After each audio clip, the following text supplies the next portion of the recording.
जय श्री सद्गुरुदेवाय नमः। जय श्री गणपति देवाय नमः। ओम कृष्णाय वासुदेवाय हरे परमात्मने प्रणतः कलेशनाशाय गोविंदाय नमो नमः।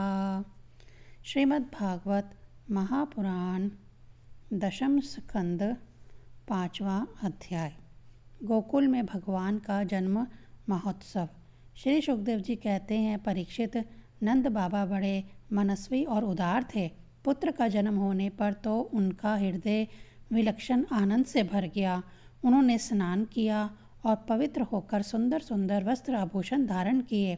फिर वेदज्ञ ब्राह्मणों को बुलाकर स्वस्ति वाचन और अपने पुत्र का जात कर्म संस्कार करवाया। साथ ही देवता और पितरों की विधि पूर्वक पूजा भी करवाई। उन्होंने ब्राह्मणों को वस्त्र और आभूषणों से सुसज्जित 2 लाख गौएं दान की। रत्नों और सुनहले वस्त्रों से ढके हुए तिल के 7 पहाड़ दान किए। संस्कारों से ही गर्भ शुद्धि होती है, यह प्रदर्शित करने के लिए अनेक दृष्टांतों का उल्लेख करते हैं। समय से नूतन जल, अशुद्ध भूमि आदि, स्नान से शरीर आदि, पलाक्षण से वस्त्र आदि, संस्कारों से गर्भादि, तपस्या से इंद्रिय आदि, यज्ञ से ब्राह्मण आदि, दान से धन धान्य आदि और संतोष से मन आदि द्रव्य शुद्ध होते हैं। परंतु आत्मा की शुद्धि तो आत्मज्ञान से ही होती है।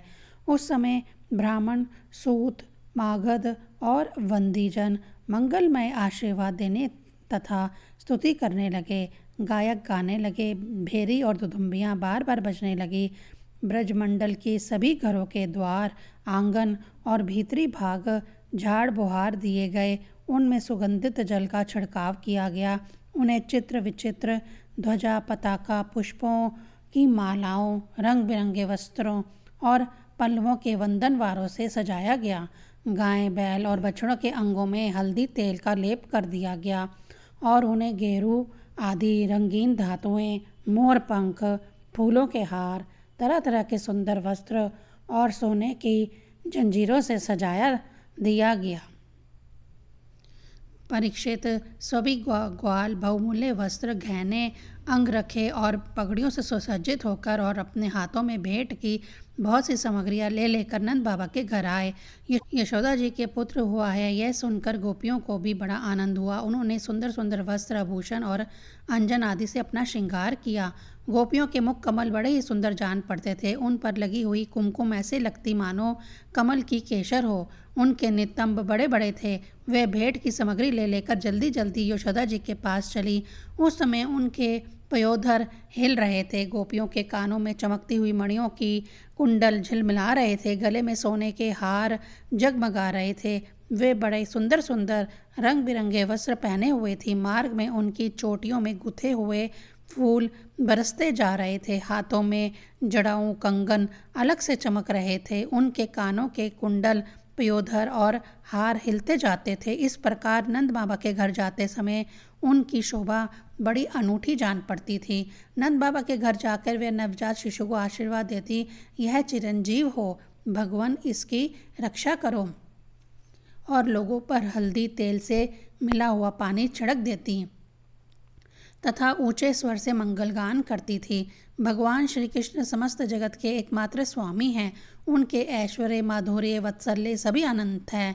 वे जब नंद बाबा के ब्रज में प्रकट हुए उस समय उनके जन्म का महान उत्सव मनाया गया।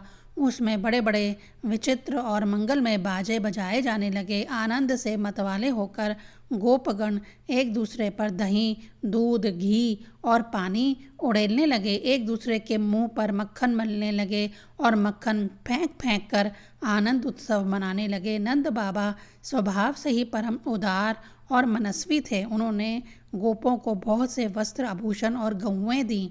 सूत, मागध, बंदीजन, नित्यवाद और विद्याओं से अपना जीवन निर्वाह करने वाले तथा दूसरे गुणीजनों को भी नंद बाबा ने प्रसन्नतापूर्वक उनकी मुँह मांगी वस्तुएं देकर उनका यथोचित सत्कार किया।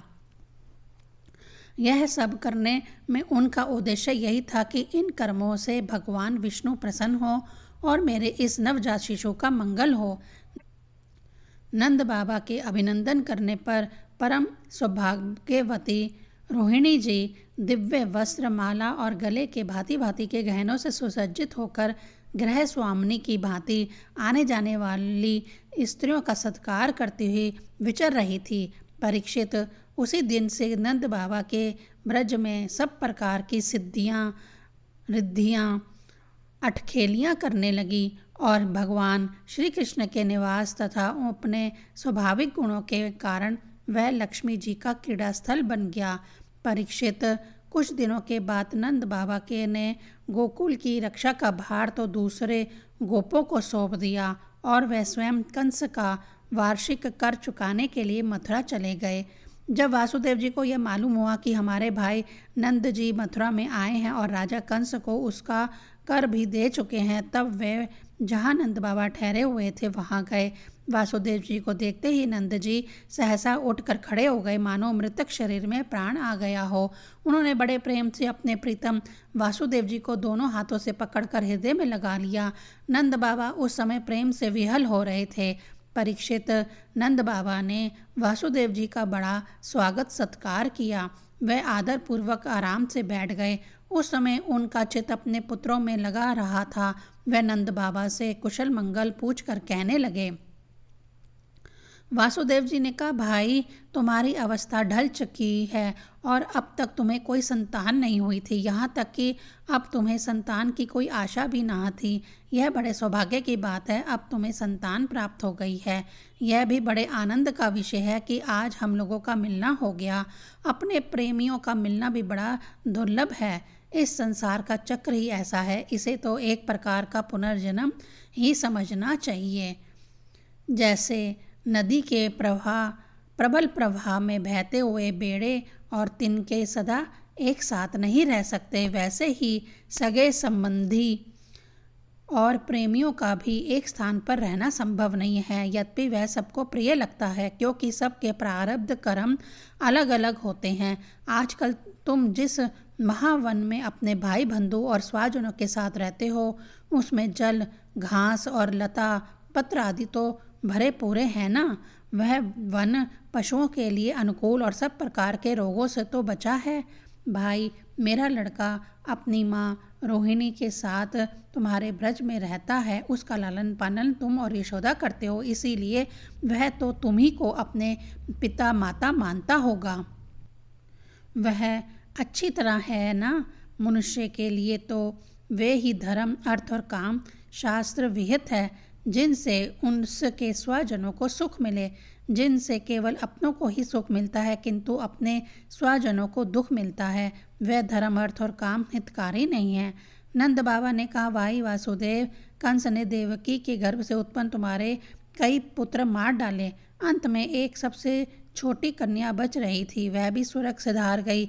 इसमें संदेह नहीं कि प्राणियों का सुख दुख भाग्य पर ही अवलंबित है। भाग्य ही प्राणी का एकमात्र आश्रय है। जो जान लेता है कि जीवन के सुख और दुख का कारण भाग्य ही है, वह उनके प्राप्त होने पर मोहित नहीं होता। वासुदेव जी ने कहा, भाई तुमने राजा कंस को उसका सालाना कर चुका दिया है। हम दोनों मिल भी चुके।